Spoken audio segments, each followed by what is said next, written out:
Dans quelques instants sur Fréquence Évasion, la clé du mystère. Nous allons parler de phénomènes paranormaux. À tout de suite. Si vous aimez le mystère, le paranormal, et que vous souhaitez en savoir plus sur les recherches en cours, eh bien restez avec nous sur Fréquence Évasion et découvrons ensemble en compagnie de scientifiques et de témoins les phénomènes que l'on dit surnaturels. Patience, c'est dans une poignée de minutes sur Fréquence Évasion. Fréquence Évasion. Fréquence Évasion.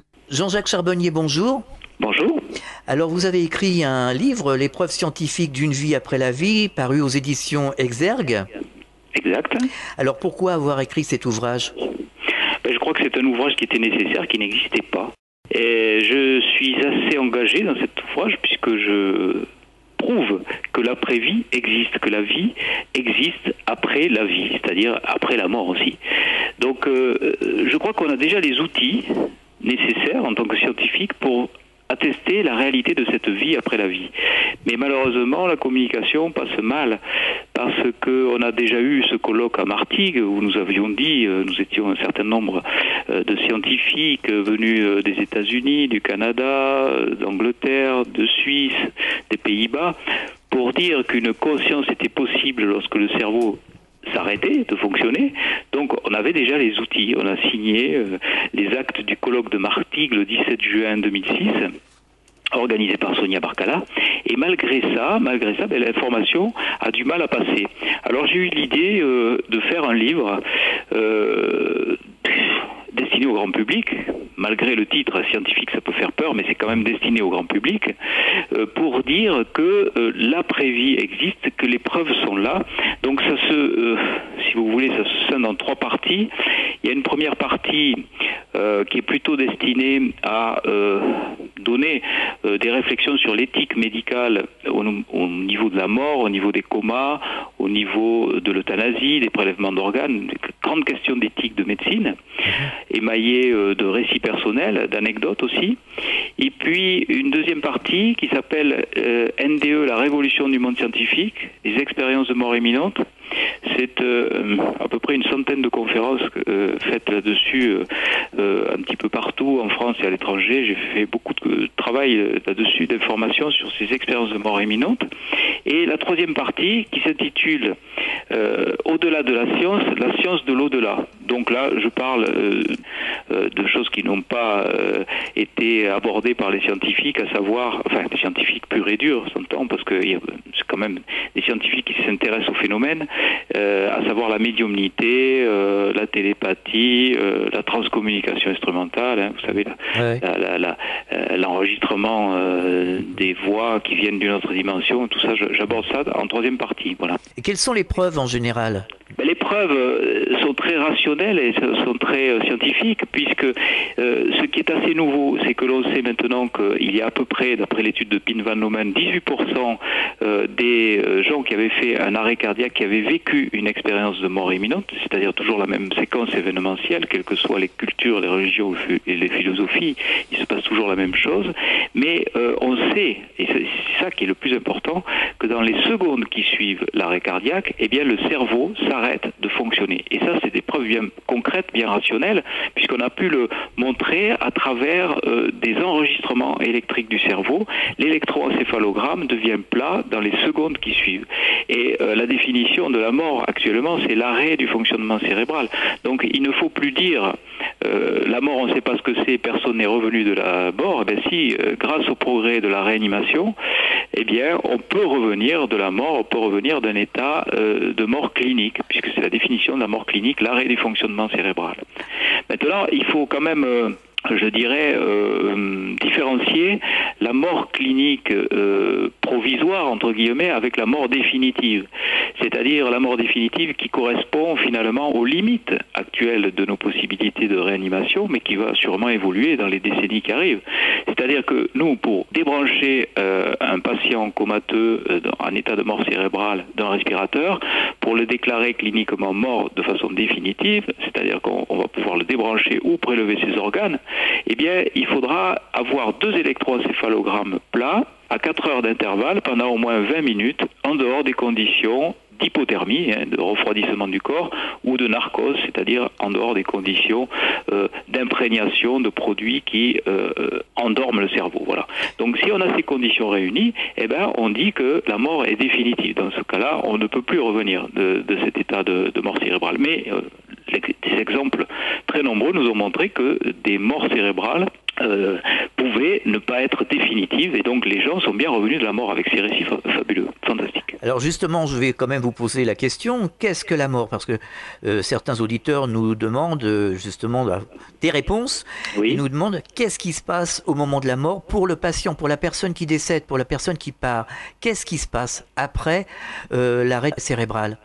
Oui, la définition actuelle, c'est celle que je vous ai donnée.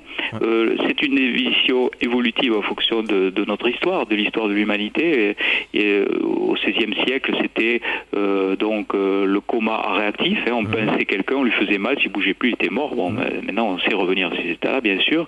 Ensuite, ça a été l'arrêt du fonctionnement respiratoire. On mettait un petit miroir devant la bouche des gens, et s'il n'y avait pas de buée, ils étaient cliniquement morts, ils étaient morts, quoi, et on les enterrait.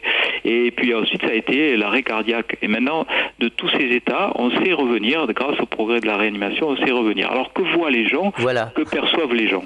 Eh bien, ce qui est très étonnant, c'est qu'il y a maintenant plusieurs milliers de recueils de témoignages.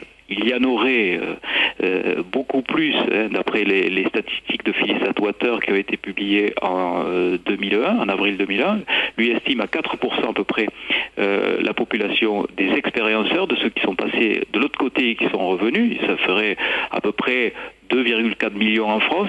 Eh bien, ces gens-là vivent tous la même séquence événementielle, à quelque chose près, à peu de détails près. Il y a ce qu'on appelle des invariants qui se détachent de tous ces récits, à savoir donc on sort de son corps, on a une impression de bien-être extraordinaire, on n'a pas peur de mourir, on a bien conscience qu'on est en train de mourir, et quand on pénètre donc dans ce tunnel, il y a au bout une lumière. Alors cette lumière, elle peut être décrite de différentes façons.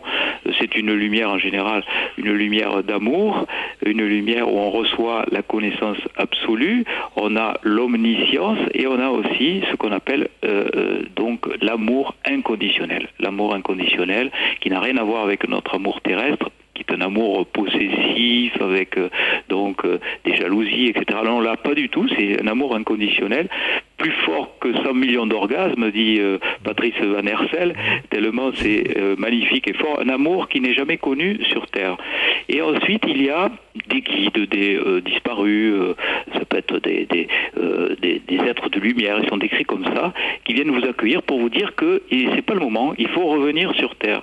Et là, ce retour est vécu comme un événement très difficile et douloureux presque psychologiquement. Les gens sont pas tristes du tout de quitter leur vie terrestre, c'est ça qui est un petit peu vexant aussi pour ceux qui restent, parce que ils ont leurs valeurs matérielles, c'est sûr, mais il y a aussi toutes les valeurs affectives sur Terre. On a nos conjoints, on a nos enfants. Eh ben non, on n'est pas du tout triste de quitter tout ça. Mais par contre, on est triste de quitter la lumière. C'est dire la puissance qui est rencontrée au niveau de ce timing de l'expérience de mort imminente. Donc, il y a ensuite une limite qui peut être exprimée de différentes façons. Ça peut être un grillage, ça peut être un mur, ça peut être... et on voit bien qu'il y a une connotation quand même particulière et personnalisée en fonction du vécu des gens.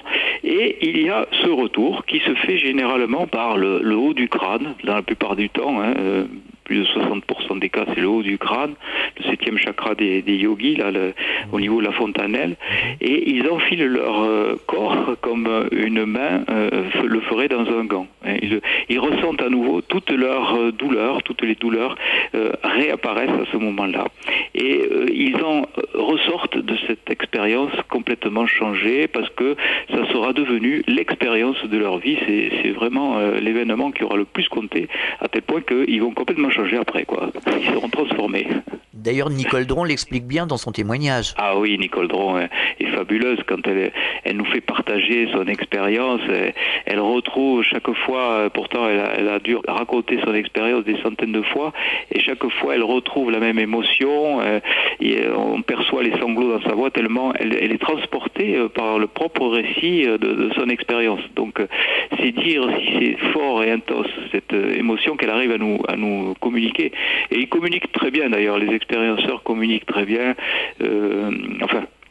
À condition d'avoir les oreilles qu'il faut pour pouvoir donc recueillir ces discours, parce que malheureusement ils sont encore très mal accueillis dans la communauté scientifique.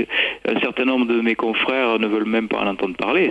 C'est dommageable aussi pour les gens, hein, parce que s'ils ne peuvent pas communiquer leur expérience qui est si forte et si transcendante, eh bien ils risquent de développer des psychoses, des névroses, d'angoisse. Ils se reconnaîtront plus dans un monde qui ne reconnaît pas leur expérience, l'expérience de leur vie. Tout à fait, Ils peuvent s'enfermer et ils peuvent se marginaliser parfois aussi par rapport à la société. Et c'est pour ça qu'il faut absolument qu'il y ait ces écoutes. Il y a une écoute, il y a Nicole Canivin près de chez vous à Montpellier qui organise des groupes de parole. Elle fait un travail remarquable. Il y a aussi Sonia Barcala, le gros travail qui est fait à la Timone pour ces écoutes-là est nécessaire, parce que ça fait du bien aux gens, bien sûr, ceux qui ont vécu l'expérience, mais ça fait aussi du bien, il y a une vertu thérapeutique de ces discours qui sont entendus par des personnes qui sont en souffrance, et en particulier des personnes qui sont dans le deuil. Parce que quand ces personnes-là qui sont tellement convaincues que ça continue après, vous font passer le message que la mort n'est pas le néant, eh bien c'est très réconfortant quand on est dans la souffrance du deuil. Absolument. Hein, moi, je pense surtout à ces parents qui ont perdu des enfants. Ça, c'est affreux. Et ben ça vaut tous les Valium et toutes les psychothérapies du monde d'entendre ça. Mais bien sûr. Quels sont les divers éléments aujourd'hui qui nous apportent bien qu'il s'agit d'une preuve d'une vie après la vie? Si on fait le bilan de toutes les expériences, on parlait de TCI par exemple tout à l'heure, oui. Quels sont justement les éléments qui pourraient nous apporter cette preuve? En dehors des expériences de mort imminente, je crois que c'est ce qui se rapproche le plus quand même du point de vue rationnel à une vérité qui est accessible aux scientifiques. Il y a aussi tous les phénomènes médiumniques et tous les phénomènes de transcommunication instrumentale. Je crois qu'il ne faut pas négliger cette piste. Bien souvent, c'est une piste qui est moquée parce que les gens ne connaissent pas le phénomène. Mais je crois qu'il ne faut pas, quand on est scientifique, il ne faut pas refuser les expériences, il ne faut pas refuser les approches, qu'elles soient spirituelles ou autres, mais en tout cas, lorsqu'on a des preuves matérielles donc de communication, avec des études scientifiques qui ont été faites, comme je pense en particulier au laboratoire d'électroacoustique de Bologne, en Italie, qui étudie ça de façon très rationnelle et très scientifique, quand on a des voix quand même, qui arrivent avec des reconnaissances vocales de plus de 95% par rapport aux voix qui étaient enregistrées du vivant, et qu'on a une corrélation à plus de 95%.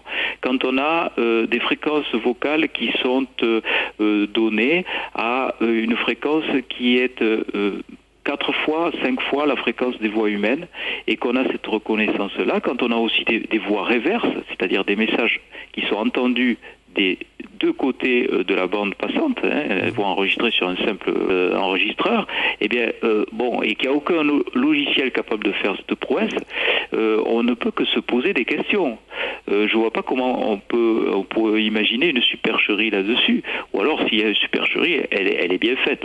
En tout cas, on acte ou on n'acte pas le phénomène, mais on ne peut négliger la valeur thérapeutique, quand on est médecin, de ces manœuvres de TCI sur les personnes en deuil. Moi, j'ai des exemples autour de moi, parce que je recueille pas mal de témoignages de personnes qui ont cette approche du deuil. Un pilote de ligne, par exemple, qui travaille sur sur Air France, qui fait la ligne New York-Paris, a été complètement bouleversé, on le comprend, par le décès de son fils unique. Et après avoir reçu cette balle en pleine tête, qu'est la perte d'un fils, il savait plus quoi faire. Il allait se suicider. Ensuite, il a été drogué pendant très longtemps, et jusqu'au moment où il a rencontré donc un groupe Infinitude, pour ne pas les nommer, les Blangarins, qui faisait de la TCI, et grâce à la TCI, il a renoué un contact avec son fils.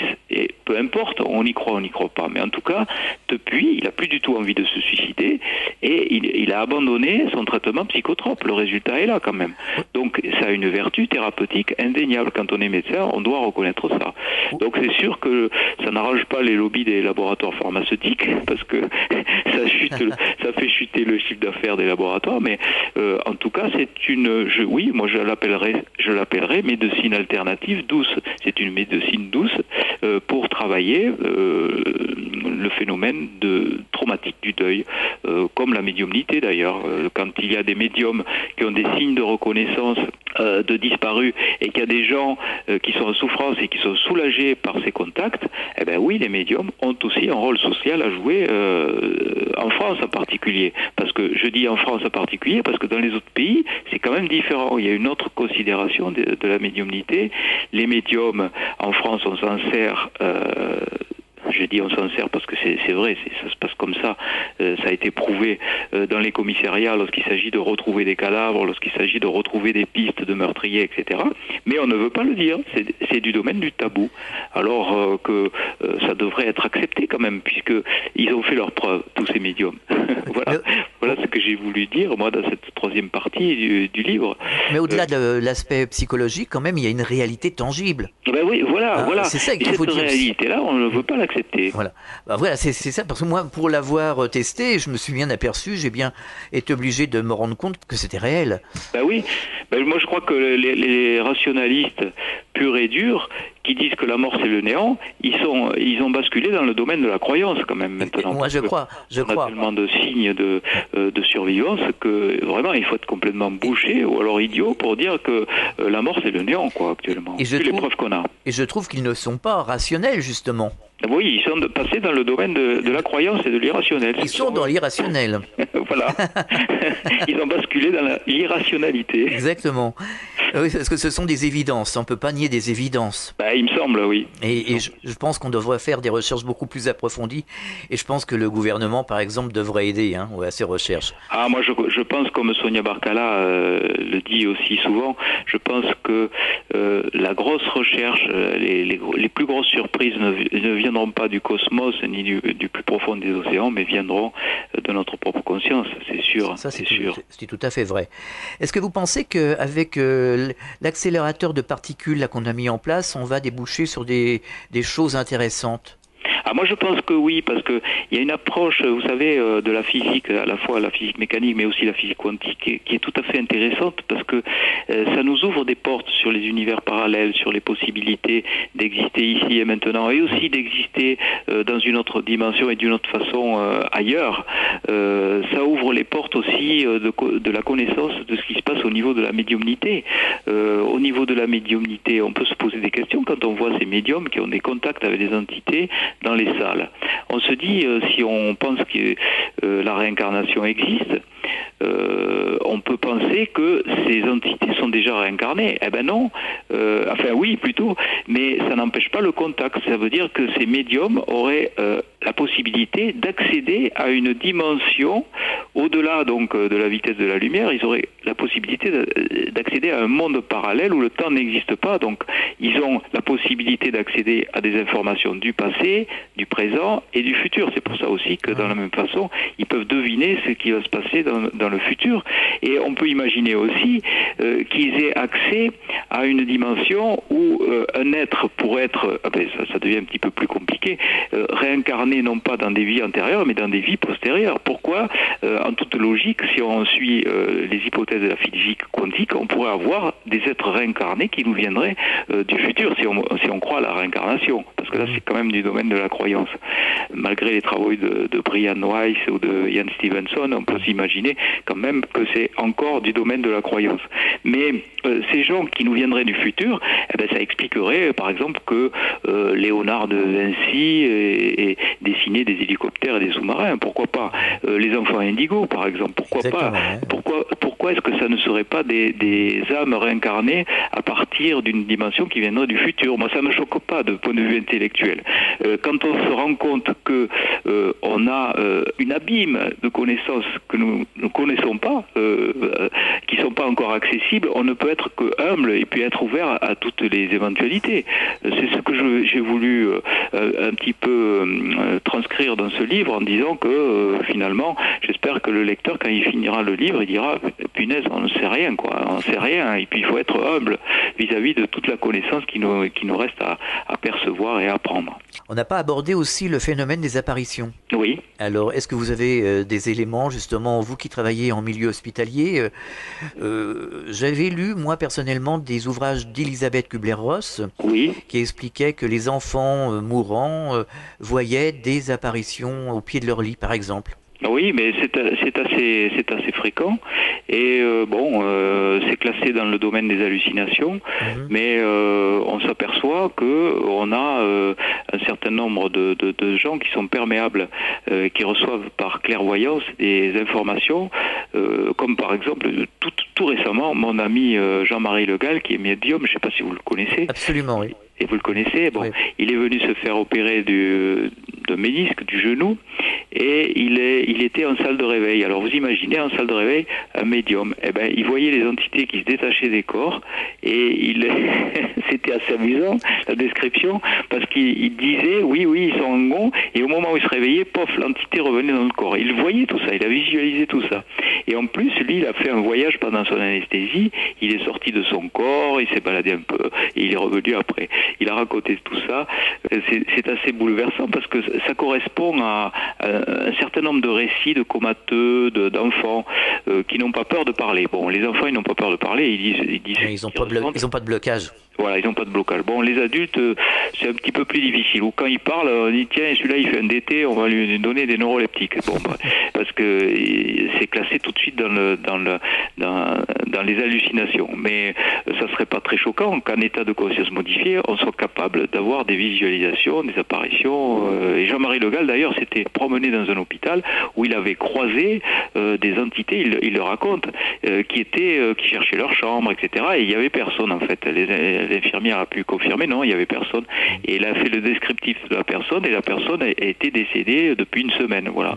Donc ça, c'est avec des choses aussi concrètes que ça, on ne peut nier cette évidence, quoi. Il y a des possibilités aussi de voir pour un certain nombre de personnes privilégiées. Je ne sais pas si c'est tellement un privilège quand même, parce que quand on discute avec eux, quelquefois ils sont très dérangés. Hein.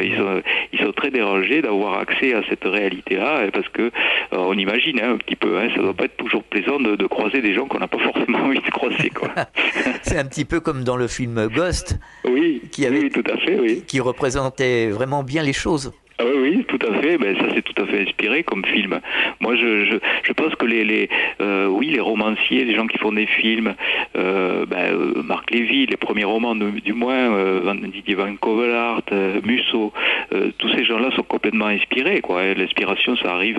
Comment ça arrive, on ne sait pas trop. Est-ce qu'on puise dans une supraconscience des informations qu'on est traduit après? Il y a quelque chose d'amusant avec ça, c'est que lorsque j'ai écrit mon livre Éternelle jeunesse, un an après, Michel Houellebecq a écrit La possibilité d'une île, qui est actuellement au cinéma. Et mon éditeur a dit tu as vu, c'est incroyable, il a plagié ton livre, il y a plus de 20 similitudes avec le roman de Houellebecq. Alors, est-ce que Houellebecq allait, cet illustre auteur, allait copier un minable écrivain comme moi? Sûrement pas. Mais simplement, on a été connecté à une supraconscience, je pense, à un an d'intervalle, à quelques mois d'intervalle. On a puisé ça, Shadrach l'avait déjà dit, dans les champs morphogénétiques. On a des informations qui circulent, et puis à un moment donné, on puise dans ces informations, et c'est ce qui explique pourquoi il y a dans différents points de la planète, il y a simultanément la même révélation ou la même découverte. Ça se passe comme ça. Ben, c'est pas du plagiat, non, c'était pas du plagiat, c'était puiser dans une supraconscience des informations qui nous sont arrivées au cerveau.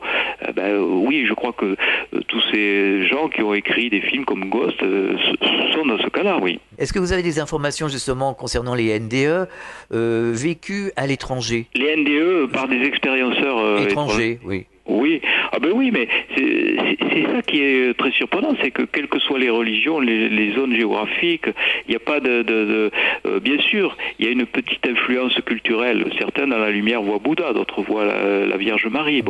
Mais on voit bien quand même que c'est la même expérience qui se passe. Il y a la même séquence événementielle chaque fois. C'est universel. Donc, c'est universel, c'est quelque chose d'universel. Même les enfants, même les aveugles. Alors, les enfants, ils sont pas imprégnés culturellement, donc ils n'ont pas entendu un discours quelconque d'expérienceurs. Pourtant, ils disent bien qu'ils sont passés dans un tuyau, qu'ils ont vu un monsieur qui s'allumait tout seul. Ils ont ces langages-là avec les enfants. Donc, ça veut bien dire que c'est la même chose qui se passe au moment de la mort, quoi.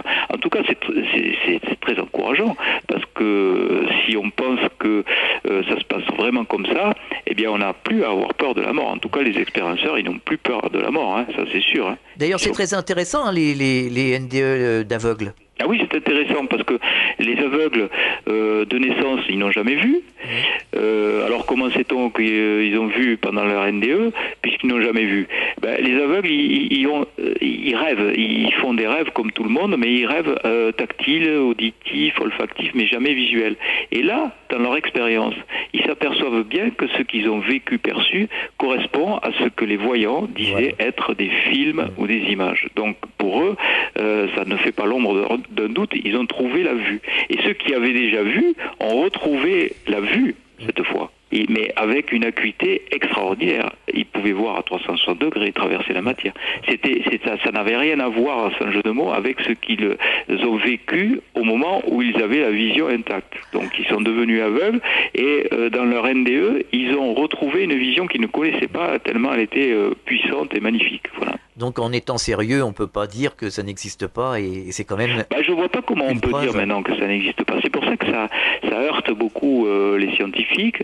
Ce qui gêne le plus les scientifiques, les rationalistes qui veulent des preuves absolument, c'est le fait que les gens qui ont vécu cette expérience étaient capables de sortir de leur corps, mais de décrire des situations exactes qui se trouvaient à distance de leur corps en même temps. Ça les interpelle beaucoup.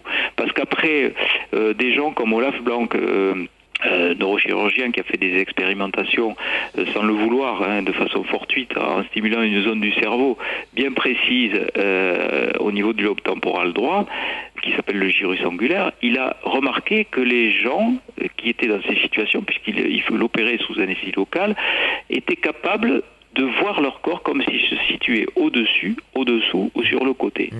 Mais ça n'a rien à voir avec l'expérience de décorporation, puisque là, ce n'est pas que le corps, c'est tout un environnement, c'est l'environnement du corps dans lequel on est, sur une table d'opération ou ailleurs, mais aussi à distance, dans un appartement, si tu as plusieurs centaines de kilomètres, par exemple. Il semblerait que l'expérienceur soit capable, simplement en passant à une situation ou un lieu géographique, de s'y rendre, comme si le temps et l'espace n'existaient plus. Et ça, c'est très interpellant, parce qu'on voit bien que c'est pas du domaine de l'hallucination, puisque les situations étaient exactes, se sont révélées exactes.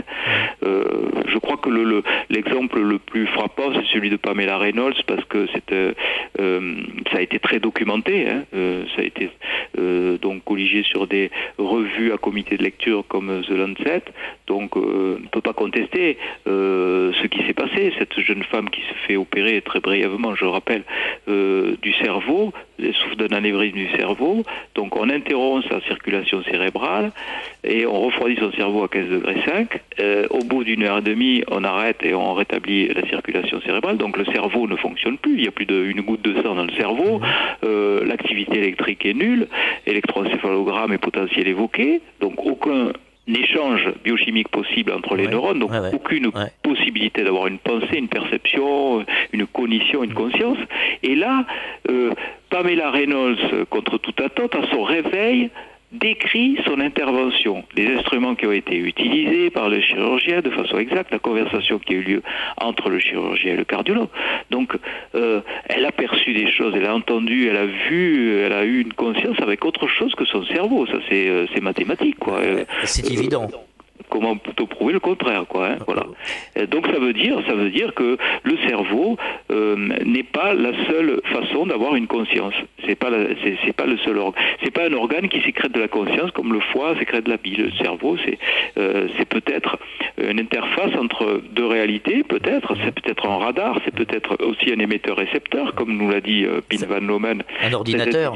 Oui, un émetteur dans la prière, dans la demande à l'univers, où on pourrait émettre des prières qui fonctionnent, hein. Et aussi dans la réception, dans la médiumnité. Et un pilote derrière cet ordinateur. Je crois, oui. Je crois qu'il y a bien un pilote. Est-ce que vous avez quelque chose à ajouter, docteur Charbonnier, par rapport à ce que nous venons de dire? Oui, je voudrais dire que ça avance de façon considérable dans le milieu scientifique.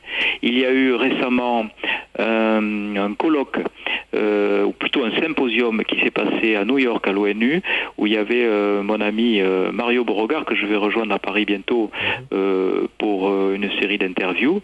Il y avait Samparnia, donc qui travaille, lui, qui est réanimateur en Grande-Bretagne comme moi, et ils ont parlé tous les deux des expériences de mort imminente en se posant la question comment un cerveau ne fonctionnant pas, on est encore capable d'avoir une conscience. Cette question a été posée, ne serait-ce que poser la question, poser le grand point d'interrogation, c'est une grande avancée, parce qu'on ne passe plus du tout pour un farfelu lorsque l'on dit le cerveau s'arrête, on est capable d'avoir une conscience. Donc, il y a des pistes qui vont être explorées et qui vont être mises à jour dans des unités hospitalières comme à la Timone. Sonia Barcala fait un gros travail au niveau de l'information des médecins pour que ça circule, pour qu'on prenne conscience de ce qu'est une expérience de mort imminente et pour que les gens qui vivent ça puissent donner leur témoignage aux gens qui sont en première ligne, c'est-à-dire nous, les anesthésistes réanimateurs